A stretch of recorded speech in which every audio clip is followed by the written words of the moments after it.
ಯಾವುದೇ ಒಂದು ಕಾರ್ಯವನ್ನು ನಾವು ಮಾಡಿದರೂ ಕೂಡ ಅಹಂಕಾರ ನಮ್ಮಲ್ಲಿರಬಾರದು.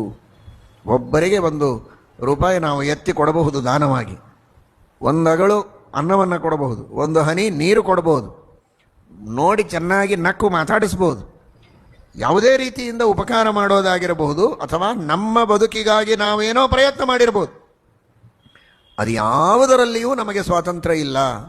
ಆ ಎಲ್ಲ ವಸ್ತುಗಳನ್ನು, ಅವುಗಳನ್ನು ಉಪಯೋಗಿಸುವುದಕ್ಕೆ ಶಕ್ತಿಯನ್ನು, ಬಲವನ್ನು, ಬುದ್ಧಿಯನ್ನು, ಅವಕಾಶವನ್ನು ನಮಗೆಲ್ಲ ಕೊಟ್ಟು ಆ ವಸ್ತುಗಳಲ್ಲಿ, ವ್ಯಕ್ತಿಗಳಲ್ಲಿದ್ದು ಆ ಕಾರ್ಯವನ್ನು ಮಾಡಿಸುವವನು ಭಗವಂತನೇ ಎಂಬ ಹರಿಪಾದ ವಿನಮ್ರ ಧಿಯಾ ಸತತಂ.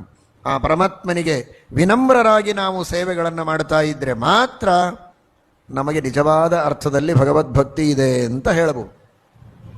ನಾನು ಮಾಡಿದೆ, ನನ್ನ ಬಲ, ನನ್ನ ಶಕ್ತಿ ಅಂತ ಅಹಂಕಾರ ಬಂದರೆ ಆಗ ಅದು ಭಗವಂತನ ಭಕ್ತಿಗೆ, ಭಾಗವತ ಧರ್ಮಕ್ಕೆ ವಿರುದ್ಧವಾಗತ್ತೆ. ಅದನ್ನು ಮಾಡಬೇಡಿ. ಅರ್ಜುನ ಎಂದಿಗೂ ಮಾಡಿದವನಲ್ಲ, ಯಾವುದೋ ಒಂದು ಪ್ರಸಂಗದಲ್ಲಿ ಹಾಗಾಯಿತು. ಆದರೆ ನಿನ್ನೆ ನಾವು ಹೇಳಿದ ಹಾಗೆ ನಾವು ಹೆಚ್ಚು ಹೊತ್ತು ಇಡೀ ಆಯುಷ್ಯದೊಳಗೆ ಅಹಂಕಾರದೊಳಗೆ ಮುಳುಗಿರ್ತೇವೆ. ಯಾವಾಗೋ ಒಮ್ಮೆ ಭಾಗವತ ಧರ್ಮ ನಮಗೆ ಬರುತ್ತೆ. ಅವರಲ್ಲಿ ಯಾವಾಗಲೂ ಭಾಗವತ ಧರ್ಮ ಇದ್ದು ಯಾವುದೋ ಒಂದು ಪ್ರಸಂಗದಲ್ಲಿ ಅದು ತಪ್ಪಿದರೆ ನಮಗಿರೋದೇ ಭಾಗವತ ಧರ್ಮದ ಲೋಪ. ಯಾವಾಗಾದರೂ ಒಮ್ಮೆ ಭಾಗವತ ಧರ್ಮ ಬಂದಿರತ್ತೆ. ಹಾಗಾಗಬಾರದು.